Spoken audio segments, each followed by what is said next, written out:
ವಿಧಾನಸಭೆಯ ಕಲಾಪ ಆರಂಭ ಆಗ್ತಾ ಇದ್ದಂತೆ ಆರಂಭದಲ್ಲೇ ಗಲಾಟೆ, ಈಗ ಶುರುವಿನಲ್ಲೇ ಗಲಾಟೆ. ನಿನ್ನೆ ರಾಜ್ಯಪಾಲರ ಭಾಷಣ ಅದು ಕಾಂಗ್ರೆಸ್ನವರ ಮೆಂಟಾಲಿಟಿ ಏನು ಅನ್ನೋದನ್ನ ಸೂಚಿಸುತ್ತೆ ಅನ್ನೋದನ್ನ ಬಿಜೆಪಿ ನಾಯಕರು ತುಂಡವಾಗಿ ಏನು ಟೀಕೆ ಮಾಡ್ತಾ ಇದ್ರು. ಇವತ್ತು ಆರಂಭ ಆಗಿದೆ ಕಲಾಪ. ಆರಂಭ ಆಗ್ತಾ ಇದ್ದಂತೆ ಸದನದಲ್ಲಿ ಗದ್ದಲ, ಗಲಾಟೆ. ಕಾನೂನು ಸುವ್ಯವಸ್ಥೆ ಹಾಳಾಗಿದೆ ಅಂತ ಹೇಳಿ ಬಿಜೆಪಿ ಸದಸ್ಯರು ಗದ್ದಲವನ್ನ ಎಬ್ಬಿಸಿದ್ದಾರೆ. ಪ್ರಶ್ನೋತ್ತರ ಕಲಾಪವನ್ನ ಬಿಟ್ಟು ಚರ್ಚೆಗೆ ಅವಕಾಶ ನೀಡುವಂತೆ ಪಟ್ಟು ಹಿಡಿದಿದ್ದಾರೆ.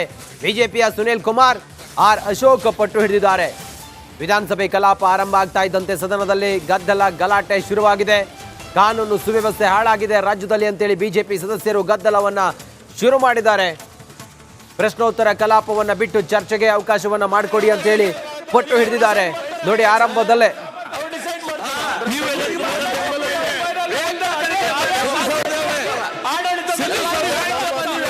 ಏನು ಸಂಬಂಧ ಇಲ್ಲ ವಿಚಾರ ಮಾತಾಡ್ತೀನಿ. ನೀವು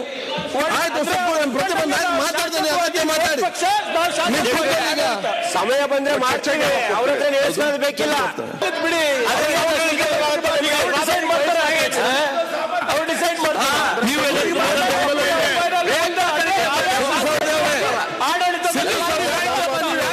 ಏನು ಸಂಬಂಧ ಇಲ್ಲ ವಿಚಾರ ಮಾತಾಡ್ತೀನಿ. ನೀವು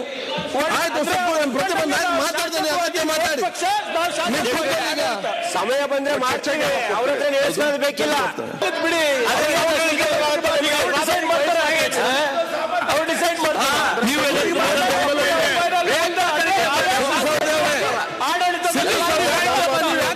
ಏನು ಸಂಬಂಧ ಇಲ್ಲ ವಿಚಾರ ಮಾತಾಡ್ತೀನಿ. ನೀವು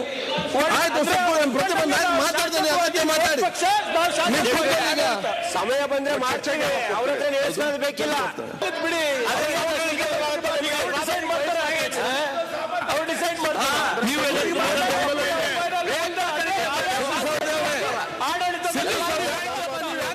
ಏನು ಸಂಬಂಧ ಇಲ್ಲ ವಿಚಾರ ಮಾತಾಡ್ತೀನಿ. ನೀವು ಮಾತಾಡ್ತೀನಿ, ಅವತ್ತೇ ಮಾತಾಡಿ. ಸಮಯ ಬಂದ್ರೆ ಮಾಡ್ಸಂಗೆ ಅವ್ರ ಹತ್ರ ನೇಮಿಸ್ಕೊಳ್ಳೋದು ಬೇಕಿಲ್ಲ. ಬಿಡಿ, ಅವ್ರು ಡಿಸೈಡ್ ಮಾಡ್ತಾರೆ.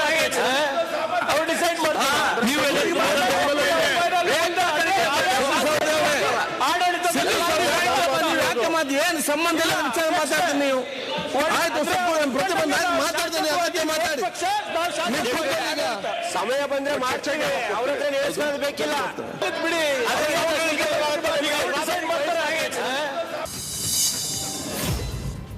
ಮಾಜಿ ಮುಖ್ಯಮಂತ್ರಿ ಎಚ್.ಡಿ. ಕುಮಾರಸ್ವಾಮಿ ಅವರಿಗೆ ಹಲವು ಲೋಕಸಭಾ ಕ್ಷೇತ್ರದಲ್ಲಿ ಸ್ಪರ್ಧಿಸುವಂತೆ ಒತ್ತಾಯ ಆಗಿದೆ. ಆದರೆ ಅವರ ಸ್ಪರ್ಧೆ ಬಗ್ಗೆ ನನಗೆ ಗೊತ್ತಿಲ್ಲ, ಪಕ್ಷದ ವರಿಷ್ಠರು ತೀರ್ಮಾನ ಮಾಡ್ತಾರೆ ಅಂತ ಹೇಳಿ ಜೆಡಿಎಸ್ ಯುವ ಮುಖಂಡ ನಿಖಿಲ್ ಕುಮಾರಸ್ವಾಮಿ ಹೇಳಿದ್ದಾರೆ. ಮಂಡ್ಯದ ಪಾಂಡವಪುರದಲ್ಲಿ ಮಾತನಾಡಿದ ಅವರು, ಕುಮಾರಣ್ಣ ರಾಜ್ಯಕ್ಕೆ ಬೇಕು ಅನ್ನೋದು ನಮ್ಮ ಶಾಸಕರು ಮುಖಂಡರ ಕೂಗಾಗಿದೆ. ಅಂತಿಮವಾಗಿ ಏನಾಗುತ್ತೋ ಕಾದು ನೋಡೋಣ ಅಂತಂದ್ರು. ಹಲವಾರು ಲೋಕಸಭಾ ಕ್ಷೇತ್ರದಲ್ಲಿ ಇದೇ ರೀತಿ ಒತ್ತಾಯ ಇದೆ. ಎಲ್ಲಿ ಅಂತ ನಿಂತ್ಕೋತಾರೆ ಹೋಗಿ, ಕುಮಾರಣ್ಣ ನಮ್ಮ ರಾಜ್ಯಕ್ಕೆ ಬೇಕು. ಅದು ಮುಂದೆ ತಿಳಿತಾ ಹೋಗ್ತದೆ. ಬನ್ನಿ, ನನಗೆ ಗೊತ್ತಿಲ್ಲ ಅಣ್ಣ, ಅದು ಪಕ್ಷದ ವರಿಷ್ಠರ ತೀರ್ಮಾನ. ಕೇಂದ್ರದ ನಾಯಕರು ಪಕ್ಷದ ವರಿಷ್ಠರ ತೀರ್ಮಾನ. ಅಲ್ಲ, ಇದು ನನ್ನ ಕೂಗಲ್ಲ, ಇದು ಎಲ್ಲ ನಮ್ಮ ಶಾಸಕರುಗಳು, ನಮ್ಮ ಕಾರ್ಯಕರ್ತರು. ನಮ್ಮ ಕುಮಾರಣ್ಣ ಅವ್ರು ನೋಡಿ, ಕೆಲವೊಂದಷ್ಟು ಜನ ಕುಮಾರಣ್ಣ ಕೇಂದ್ರಕ್ಕೆ ಹೋಗ್ಲಿ ಅಂತಾರೆ, ಕೆಲವೊಂದಷ್ಟು ಜನ ರಾಜ್ಯದಲ್ಲಿ ಉಳ್ಕೊಳ್ಳಿ ಅಂತಾರೆ. ಅಭಿಮಾನಿಗಳು ಅವ್ರವ್ರದೇ ರೀತಿಯಾದಂಥ ವಿಶ್ಲೇಷಣೆಗಳು ಮಾಡ್ತಕ್ಕಂಥ ಸಹಜ. ಫೈನಲ್ ಕಾದು ನೋಡೋಣ ಅಷ್ಟೇ. ನಮಗೂ ಗೊತ್ತಿಲ್ಲಣ್ಣ, ನಾವು ನಿಮ್ಮ ಥರನೇ ನಾವು ಕಾಯ್ತಾ ಇದ್ದೀವಿ.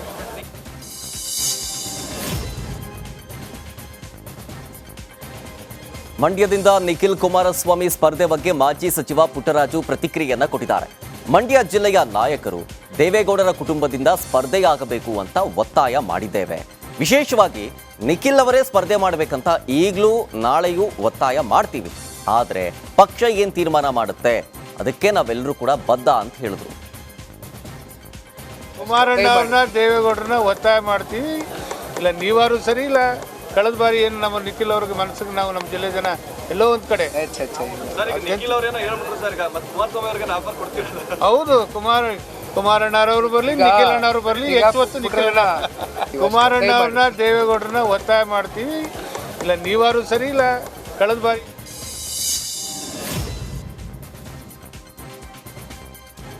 ಮಂಡ್ಯ ಲೋಕಸಭಾ ಕ್ಷೇತ್ರದಿಂದ ನಿಖಿಲ್ ಕುಮಾರಸ್ವಾಮಿ ದೂರ ಸರಿಯುವ ಮಾತನಾಡಿದ್ದಾರೆ.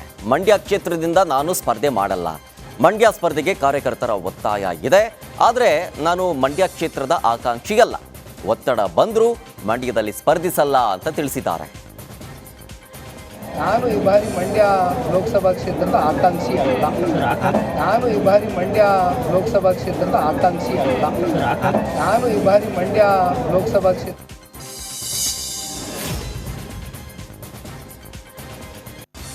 ಲೋಕಸಭಾ ಚುನಾವಣೆಗೆ ಇನ್ನೇನು ಕೆಲವು ತಿಂಗಳುಗಳು ಮಾತ್ರ ಬಾಕಿ ಉಳ್ಕೊಂಡಿದೆ. ಈ ಹಿನ್ನೆಲೆ ಚುನಾವಣಾ ಅಖಾಡ ಗರಿಗೆದರ್ತಾ ಇದೆ.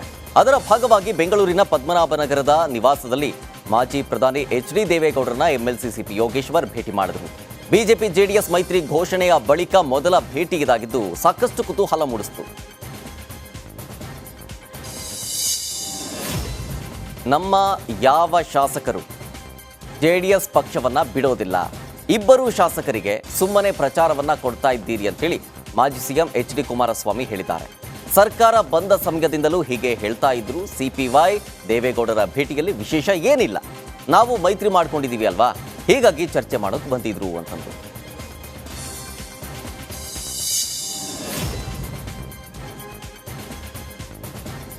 ಹಾಸನ ಟಿಕೆಟ್ ಬಿಜೆಪಿಗೆ ಸಿಗಲಿದೆ ಎಂಬ ಪ್ರೀತಂ ಗೌಡ ಹೇಳಿಕೆಗೆ ಮಾಜಿ ಸಿಎಂ ಎಚ್.ಡಿ. ಕುಮಾರಸ್ವಾಮಿ ರಿಯಾಕ್ಷನ್ ಕೊಟ್ಟರು. ಹಾಸನದಲ್ಲಿ ಮಾತನಾಡಿದ ಅವರು, ಪ್ರೀತಂ ಗೌಡಗೆ ಎಂಗೇಜು, ಮಾತಿನ ಬಿರುಸು, ಮಾತಾಡ್ತಾರೆ.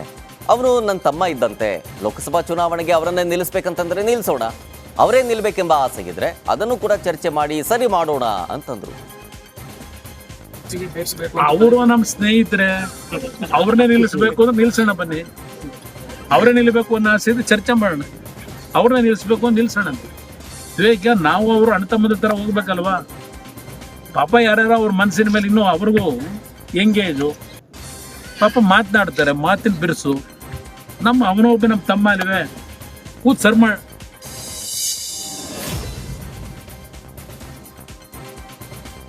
ಬಿಜೆಪಿ ಮತ್ತು ಜೆಡಿಎಸ್ ಮೈತ್ರಿಯಲ್ಲಿ ಜಟಾಪಟಿ ತಾರಕಕ್ಕೇರಿದೆ. ಪ್ರೀತಂ ಗೌಡ್ರನ್ನ ತಮ್ಮ ಅಂತ ಹೇಳಿದ ಎಚ್.ಡಿ.ಕೆ ವಿರುದ್ಧ ಸ್ವತಃ ಪ್ರೀತಂ ಗೌಡ್ರು ವಾಗ್ದಾಳಿ ನಡೆಸಿದ್ರು.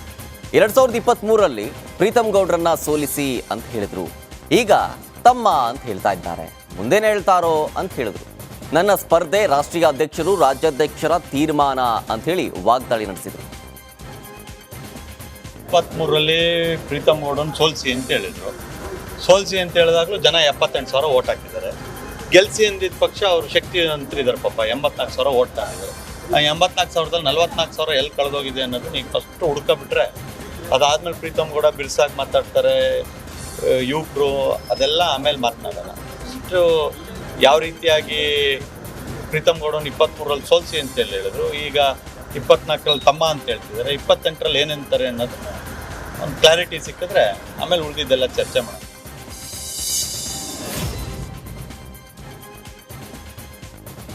ಪ್ರೀತಂ ಗೌಡ ಹೇಳಿಕೆಗೆ ಮಾಜಿ ಸಿಎಂ ಕುಮಾರಸ್ವಾಮಿ ಸಾಫ್ಟ್ ಉತ್ತರವನ್ನ ಕೊಟ್ಟಿದ್ದಾರೆ.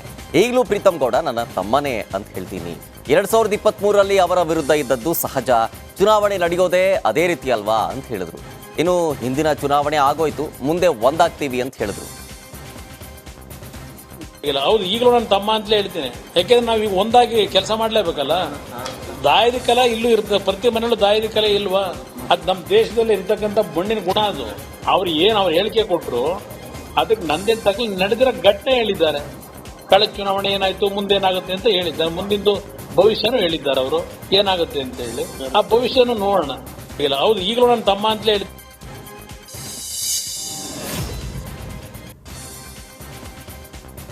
ಮಾಜಿ ಮುಖ್ಯಮಂತ್ರಿ ಬಿಎಸ್ ಯಡಿಯೂರಪ್ಪ ಫ್ಯಾಮಿಲಿ ವಿರುದ್ಧ ಶಾಸಕ ಬಸನಗೌಡ ಪಾಟೀಲ್ ಯತ್ನಾಳ್ ಮತ್ತೆ ಸಿಡಿದೇಳ್ತಾ ಇದ್ದಾರೆ. ವಿಜಯೇಂದ್ರ ಜೊತೆ ರಾಜಿ ಆಗೋ ಅಗತ್ಯ ನನಗಿಲ್ಲ, ಅಪ್ಪ ಮಕ್ಕಳ ಜೋಡಿ ನನ್ನದೇನೂ ವ್ಯವಹಾರ ಇಲ್ಲ, ನಾನು ಯಾರನ್ನೂ ಕೇರ್ ಮಾಡೋದಿಲ್ಲ, ಅಪ್ಪ ಮಗನಿಗೆ ಅಂಜಿ ರಾಜಿ ಆಗೋದಿಲ್ಲ ಅಂತ ಯತ್ನಾಳ್ ಮತ್ತೆ ಟೀಕೆ ಮಾಡಿದ್ರು.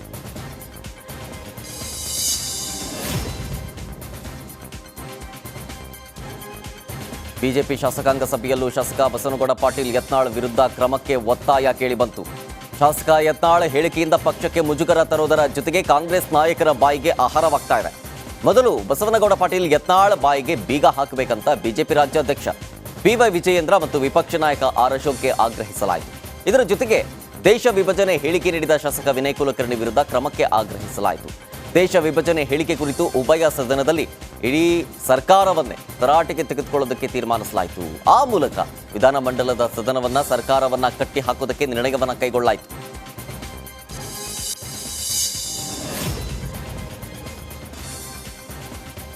ವಿಧಾನಮಂಡಲ ಅಧಿವೇಶನದ ಮೊದಲ ದಿನವೇ ಬಿಜೆಪಿ ಸದಸ್ಯರು ಸರ್ಕಾರದ ವಿರುದ್ಧ ಶಾಲು ಅಸ್ತ್ರವನ್ನ ಪ್ರಯೋಗ ಮಾಡಿದ್ರು. ಕೇಸರಿ ಶಾಲನ್ನ ಧರಿಸಿಕೊಂಡೇ ಕಲಾಪಕ್ಕೆ ಹಾಜರಾದ ಬಿಜೆಪಿ ಶಾಸಕರು ಉಭಯ ಸದನದಲ್ಲಿ ಜೈ ಶ್ರೀರಾಮ್ ಅನ್ನುವಂತಹ ಘೋಷಣೆಯನ್ನು ಕೂಗಿದ್ರು. ಆ ಮೂಲಕ ಕಾಂಗ್ರೆಸ್ ಸರ್ಕಾರವನ್ನು ಕಟ್ಟಿ ಹಾಕೋ ಪ್ರಯತ್ನಕ್ಕೆ ಕೈ ಹಾಕಲಾಯಿತು. ಇನ್ನು ಬಿಜೆಪಿ ಸದಸ್ಯರ ಈ ನಡೆಯೂ ಸಾಕಷ್ಟು ಚರ್ಚೆಗೆ ಗ್ರಾಸ ಆಯಿತು. ಕೇಸರಿ ಶಾಲು ಮತ್ತು ಜೈ ಶ್ರೀರಾಮ್ ಅನ್ನೋ ಘೋಷಣೆ ಬಿಜೆಪಿಗಷ್ಟೇ ಸೀಮಿತವೇ ಅಂತ ಹೇಳಿ ಕಾಂಗ್ರೆಸ್ ನಾಯಕರು ತಿರುಗೇಟು ಕೊಡೋದಕ್ಕೆ ಮುಂದಾದರು.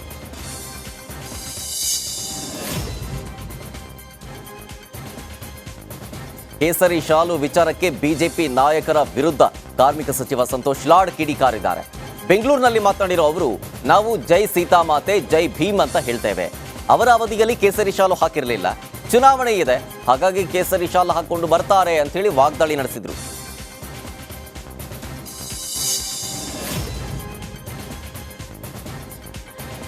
ಬಿಜೆಪಿ ಸದಸ್ಯರಿಂದ ಸದನದಲ್ಲಿ ಜೈ ಶ್ರೀರಾಮ್ ಘೋಷಣೆ ವಿಚಾರವಾಗಿ ಸಚಿವ ಎಂಬಿ ಪಾಟೀಲ್ ಪ್ರತಿಕ್ರಿಯೆಯನ್ನ ಕೊಟ್ಟರು.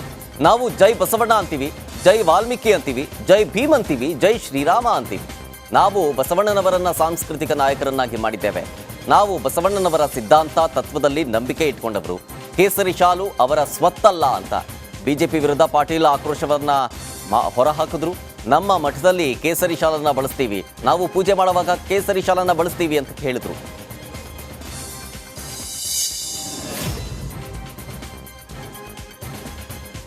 ರಾಜ್ಯಪಾಲರ ಭಾಷಣಕ್ಕೆ ವಿಪಕ್ಷ ಟೀಕೆ ವಿಚಾರಕ್ಕೆ ಉಪಮುಖ್ಯಮಂತ್ರಿ ಡಿಕೆ ಶಿವಕುಮಾರ್ ರಿಯಾಕ್ಷನ್ ಕೊಟ್ಟರು.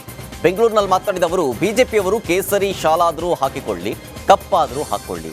ಕೇಸರಿ ಶಾಲು ಇವರೊಬ್ಬರ ಆಸ್ತಿನ, ನಮ್ಮ ಗ್ಯಾರಂಟಿಗಳನ್ನೇ ಇವರು ಕಾಪಿ ಮಾಡಿದ್ದಾರೆ ಅಂತಂದ್ರು.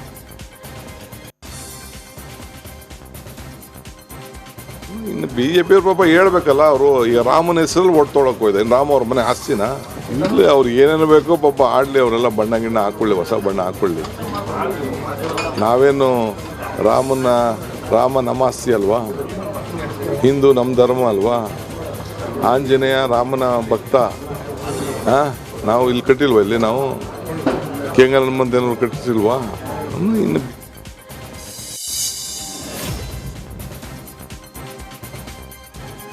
ವಿಧಾನಮಂಡಲ ಅಧಿವೇಶನದಲ್ಲಿ ಸರ್ಕಾರದ ಪಂಚ ಗ್ಯಾರಂಟಿ ಯೋಜನೆಯನ್ನ ರಾಜ್ಯಪಾಲರು ಹಾಡಿ ಹೊಗಳಿದ್ದಾರೆ. ಸರ್ಕಾರದ ಗ್ಯಾರಂಟಿ ಯೋಜನೆಗಳಿಂದ ಪ್ರಯೋಜನವಾಗಿದೆ. 5 ಕೋಟಿಗೂ ಅಧಿಕ ಜನರಿಗೆ ಗ್ಯಾರಂಟಿ ಯೋಜನೆಯಿಂದ ಲಾಭವಾಗಿದೆ. ಬಡತನದಿಂದ 5 ಕೋಟಿ ಮಂದಿ ಮುಕ್ತಿಯನ್ನ ಪಡೆಯಲಿದ್ದಾರೆ ಅಂತಂದ್ರು. मेरी सरकार ने गारंटी योजनाओं को सफलतापूर्वक लागू करके प्रतिबद्धता पूरी की है।